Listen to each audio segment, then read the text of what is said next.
Saudações. Hoje é dia 14 de junho, sou estudante de quarta câmara na Escola Temporária Florescer, Henrique Lima, e o tema da conferência de hoje é Algol. O venerável mestre Samael Aun Weor inicia este capítulo retomando algo aparentemente óbvio, o perigo do álcool. Mas no caminho cristão, muitas vezes é necessário relembrar o óbvio, porque a mente escuta, concorda e logo esquece. O capítulo não fala apenas de uma bebida, ele fala de uma força de esquecimento, queda e desintegração da consciência. O algol está associado à cabeça da Medusa, cortada por Perseu.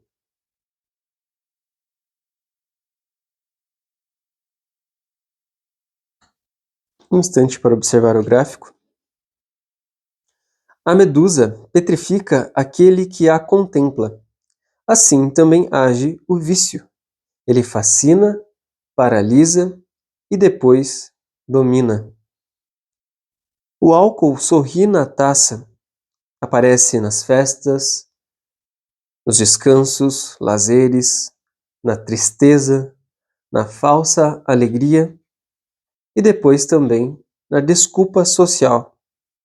Mas por trás de toda essa aparência, existe uma força que rouba essa recordação íntima, a recordação, a consciência. Muitas pessoas bebem, fumam ou buscam drogas dizendo que querem esquecer seus problemas. E certa vez, em uma prática, com a sagrada ayahuasca, compreendi que esse mecanismo, quando o ego sofre e não quer compreender a causa da dor. O defeito psicológico, a mente, ela vai buscar uma forma de anestesiar essa dor. E através disso, ela vai até os vícios, ao álcool, ao cigarro, às drogas. Mas o vício, ele não faz a pessoa esquecer apenas os problemas naquele momento. Os vícios, eles fazem esquecer também a família, o amor, a dignidade, os compromissos e, claro, a consciência, assim como o próprio divino.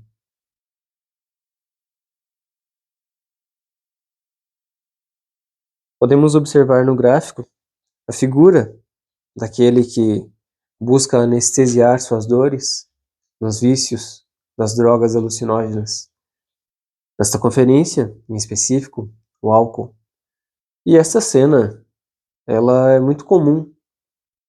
Pessoas caídas na rua, alcoolizadas, se tornando moradores de rua, mendigos, e muitas vezes em suas carteiras, uma pequena lembrança da família.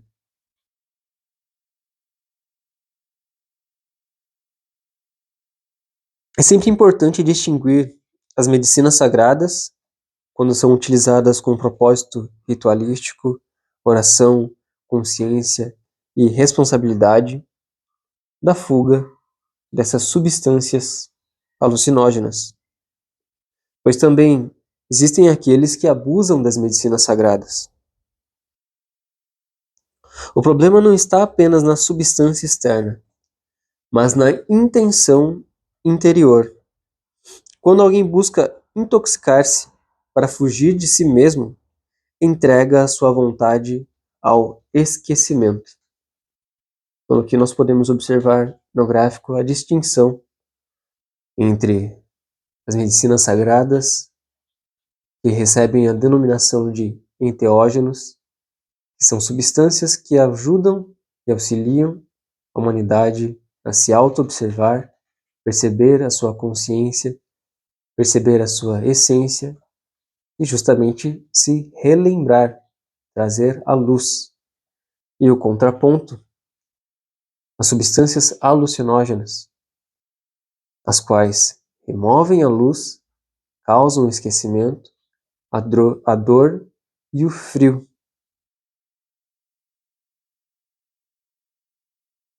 O venerável mestre Samael Aun Weor explica que o álcool enfraquece o pensar sereno, estimula a fantasia, debilita o sentido ético e torna a pessoa sugestionável.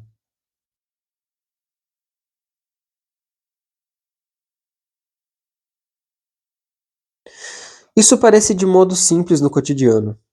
Um homem chega cansado, irritado, frustrado, seja com o trabalho, com qualquer tipo de problema no seu dia a dia, às vezes é também algo do passado, algo mal resolvido, na sua própria família.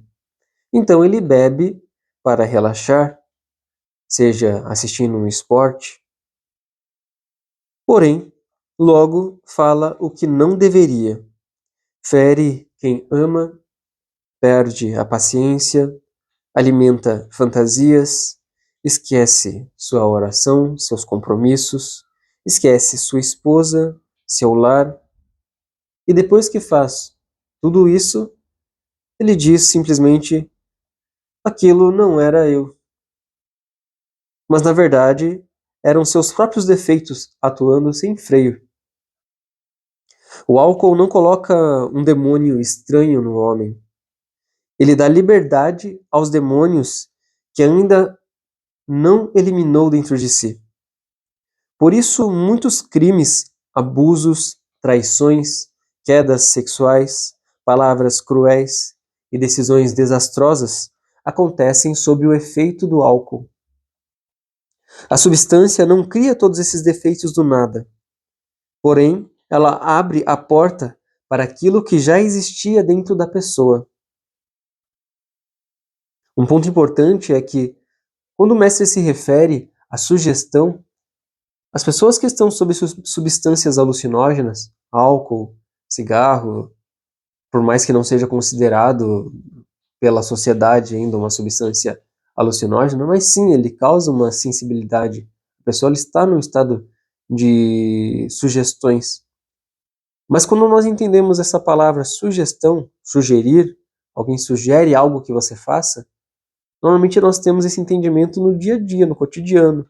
Uma pessoa olhando para você e dizendo, faça alguma coisa. Porém, este alerta é muito mais importante, ele é muito mais grave. Ele se refere aos pensamentos, às pessoas que estão dentro da nossa cabeça, que no momento que nós estamos nos estados de sugestão por essas bebidas, por este álcool, nossos pensamentos, nossos eus, desejos, egoísmos, eles vão sugerir ações para nós. E é isso que o mestre está alertando. Alertando que os nossos pensamentos podem ser muito mais prejudicial do que qualquer pessoa ao nosso redor. Pois o álcool abre as portas para aquilo que está dentro de nós. O mestre é radical. Com o algol, com o álcool, com os vícios, não se negocia. A mente, aliciada pelos defeitos, sempre começa com pequenas concessões.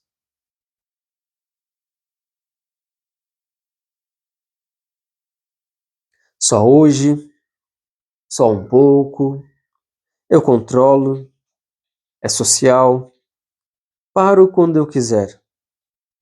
Mas o abismo raramente começa como uma tragédia.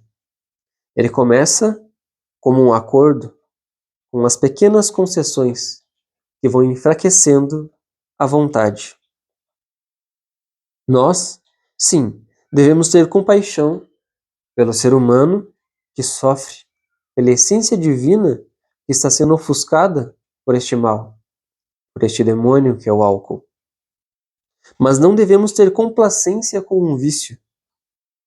A pessoa presa ao álcool, às drogas, ao cigarro, à pornografia ou a qualquer fuga, ela precisa sim de ajuda, respeito e orientação. Mas o defeito precisa ser enfrentado com firmeza. Nós temos compaixão pela alma, mas inflexibilidade contra o vício. O vício precisa sim ser eliminado, e ele não faz parte da pessoa. Ele é algo que vai sendo agregado. E a sociedade colabora muito com isso. Com sua série de propagandas e suas séries de festivais e festas que tanto incentivam a humanidade ainda a se alimentar com gula em relação a esses vícios. O mestre afirma também que o álcool ressuscita os demônios dentro de nós, até mesmo aquilo que já foi morto, já foi eliminado. Sofrimentos antigos, eles retornam, emoções antigas, lembranças. O álcool, ele tem essa capacidade.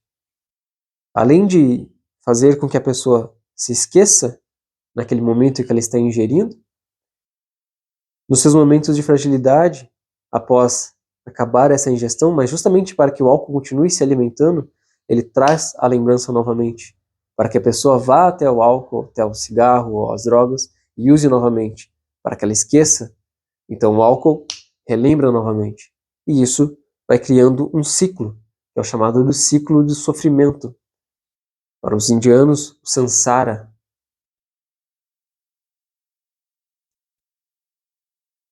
Essa é, claro, uma advertência terrível para todo aquele estudante cristão. Um defeito trabalhado, já eliminado, enfraquecido e entregue à Mãe Divina, ele pode voltar e tomar força quando nós entramos nesses estados de inconsciência. E aqui, claro, um alerta, pois muitas vezes as pessoas que se consideram cristãs, gnósticas, esoteristas, algumas delas já eliminaram o vício do álcool ou do cigarro, mas não da pornografia. E a pornografia é um vício alucinógeno tanto quanto estes outros. Isso também está diretamente ligada ao alcool. E a pornografia, é claro, que vai trazer essa série de demônios de volta. Então, como se libertar desses demônios? Como se libertar do algol, do álcool? A resposta está nos 3 fatores de revolução da consciência.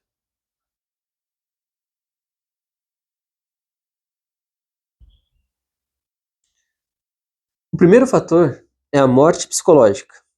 Não basta abandonar externamente a bebida.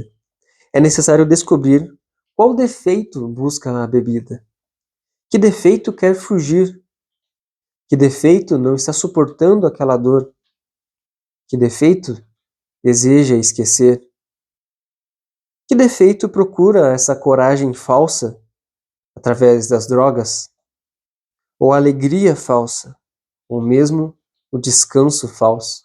Isso é muito comum para as pessoas que são usuárias também da maconha, pois elas alegam que precisam da droga para acalmar as suas mentes.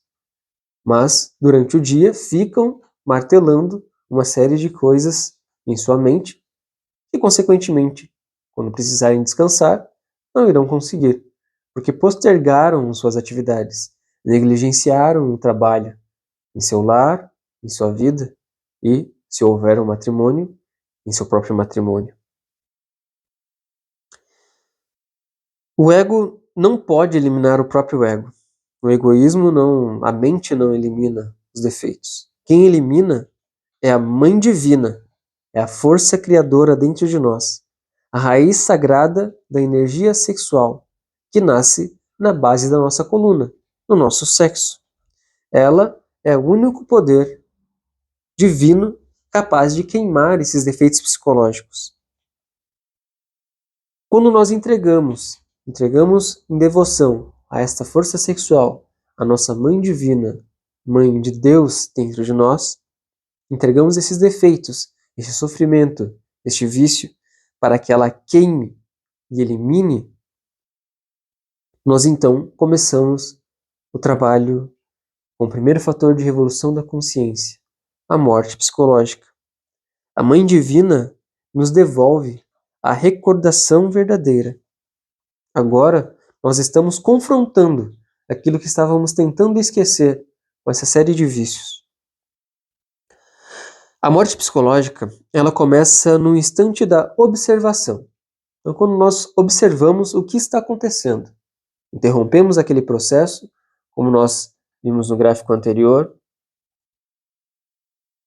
vamos Vamos supor que um vício esteja chamando. Então, antes de pegarmos, de alimentar aquele vício, sempre vem um pensamento. A consciência ela nunca está 100% dormente. Sempre existe uma voz no nosso interior nos alertando. Seja a Mãe Divina, nosso Pai, nosso Deus interior, nosso Cristo íntimo. Então ele vai avisar. Isso é errado.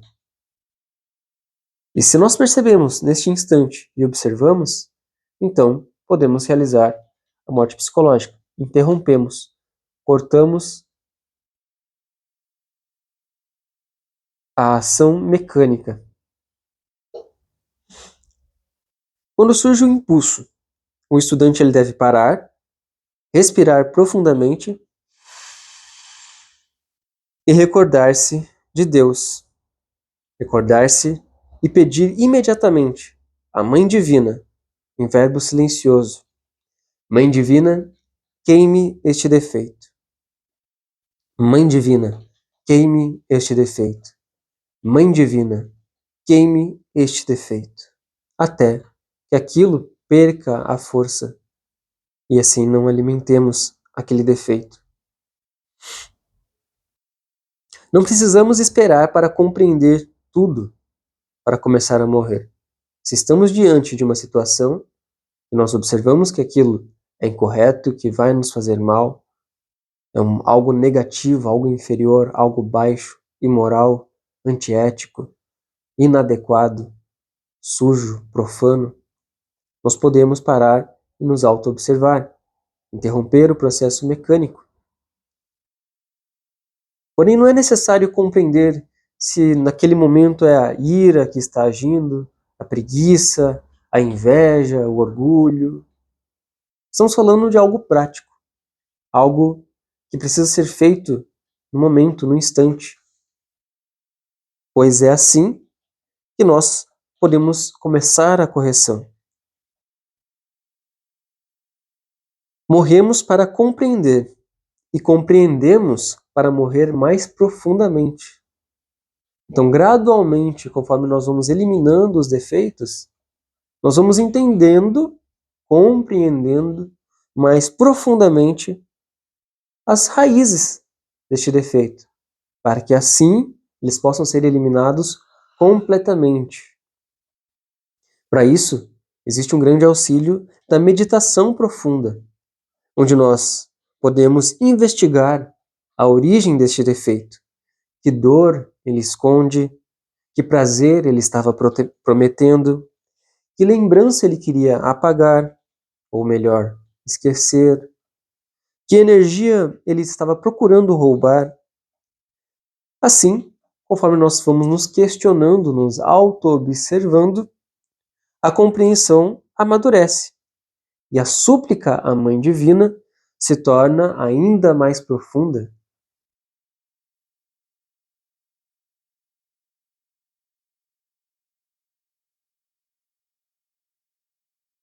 O segundo fator de revolução da consciência é a sexualidade superior. A energia sexual é a força criadora do ser humano, como vimos também relacionada à Mãe Divina, a única que tem a capacidade de eliminar os defeitos e eliminar os vícios de forma real. Sendo a energia sexual essa força criadora do homem, ela gera a vida. E com ela também pode se gerar a luz, a vontade, o amor consciente, a firmeza espiritual e o nascimento do Cristo íntimo.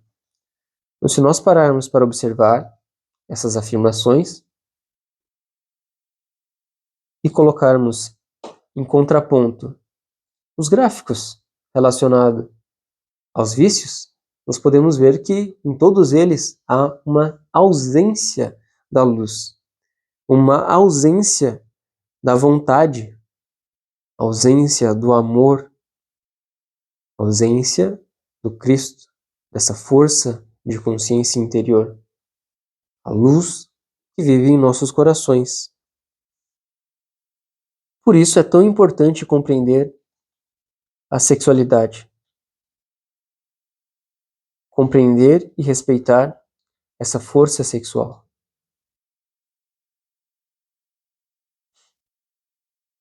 Quando essa energia é preservada, quando nós não derramamos essa energia, não expulsamos do nosso corpo e transmutamos essa energia, ela fortalece a consciência e dá poder ao trabalho interior. Antes de compreendermos a castidade matrimonial, é necessário compreender o valor do recolhimento.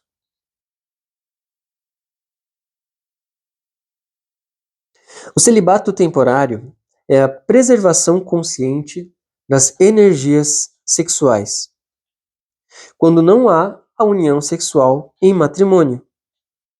Ele vale para o solteiro, que ainda não encontrou a sua companheira ou companheiro, mas também existe dentro do próprio matrimônio, pois nos períodos de abstinência, no dia a dia, devido às nossas responsabilidades em relação ao lar e ao trabalho, ou mesmo os ciclos naturais da mulher, os momentos de recolhimento em toda ocasião em que não há a prática sexual.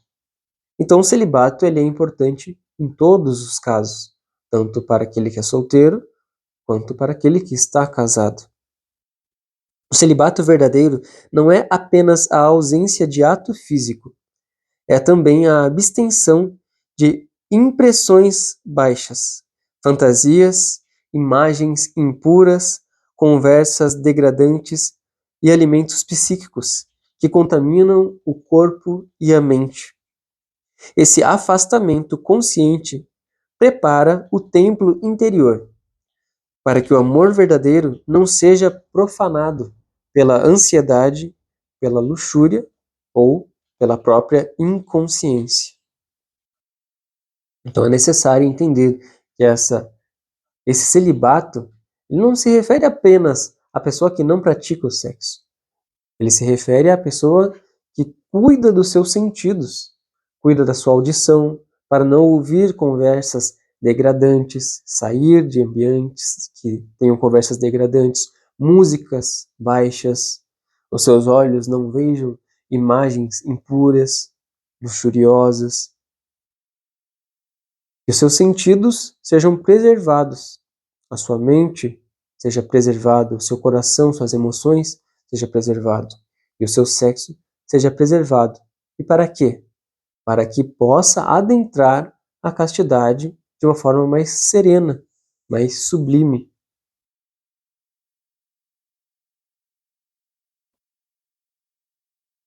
A castidade cristã não é a repressão ao sexo. No matrimônio perfeito é a união consciente entre esposo e esposa, com amor, reverência e domínio, sem orgasmo fisiológico e sem jamais derramar o sêmen, sem jamais expulsar o sêmen. O lar torna-se altar, a esposa torna-se sacerdotisa, o esposo torna-se o guardião do fogo, e o amor deixa de ser algo instintivo para converter-se em um sacramento, sendo a chave para o nascimento do Cristo interior e despertar da consciência. Então, no matrimônio perfeito, homem e mulher transmutam as suas energias sexuais no ato sexual, com a respiração profunda, elevando essas energias da base da coluna até o topo do cérebro, despertando então o Cristo íntimo, as virtudes naturais do ser humano, o amor, a diligência, a castidade, a temperança, o altruísmo, a humildade. Dessa forma, o indivíduo ele também passa a cuidar do lar. Então aqui nós podemos observar no gráfico que a mulher alimenta o homem com a uva. A uva, ela também tem aquele significado do vinho, mas este vinho é o vinho sagrado, é o vinho do sexo, da sexualidade superior. Não aquilo que alucina, mas aquilo que traz a luz. Esse é o verdadeiro vinho do Cristo. no sexo.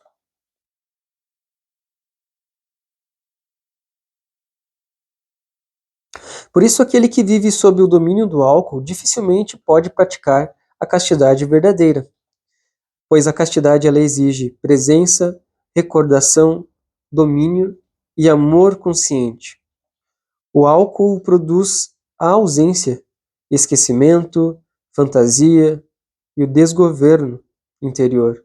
É impossível imaginar que uma pessoa que ingira álcool possa manter um lar harmonioso, belo, limpo, organizado. Por isso é necessário se afastar.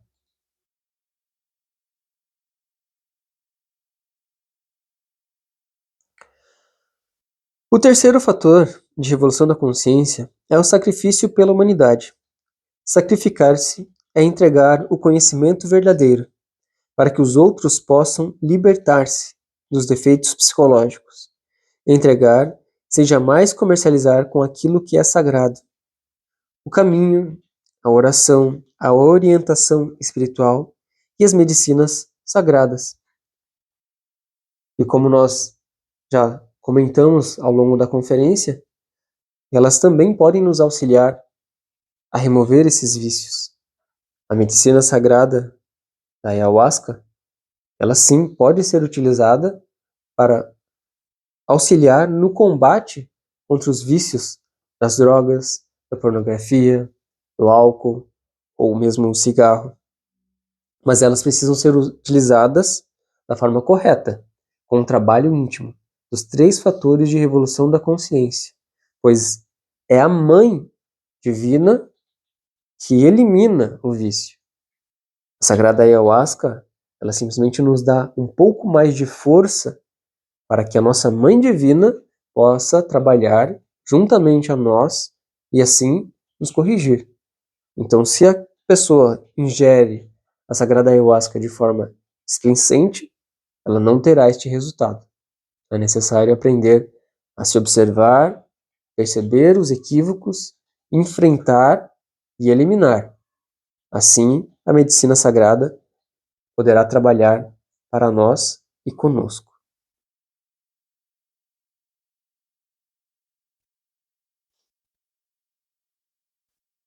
Que elas jamais devem ser comercializadas. As medicinas devem ser entregues gratuitamente. Jamais sacrificar aquilo que é sagrado. Assim, elas podem revigorar a alma e auxiliar profundamente na libertação dos vícios, sempre com consciência, responsabilidade e trabalho.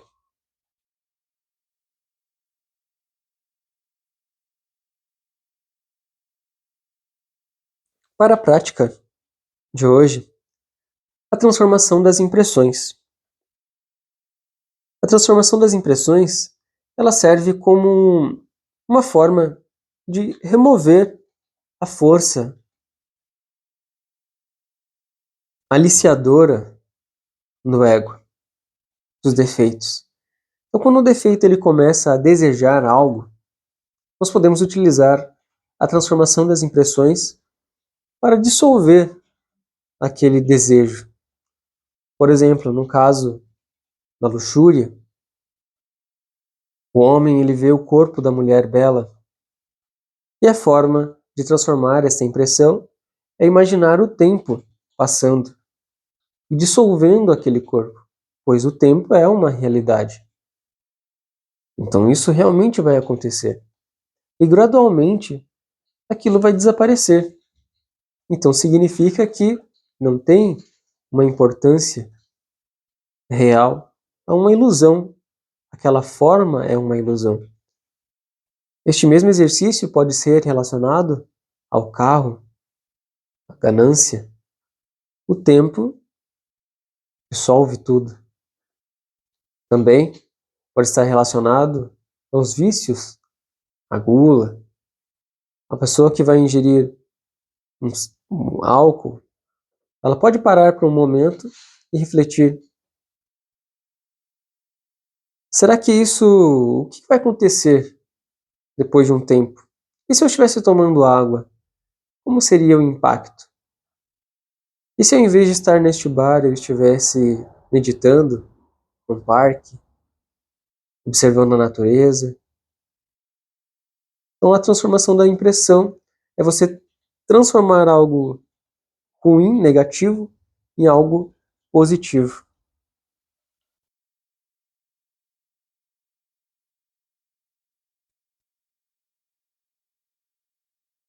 Que a nossa energia sexual seja preservada, transmutada em luz e que a Mãe Divina elimine os defeitos que buscam a inconsciência. Entrego esta conferência com minha alma e com o meu coração.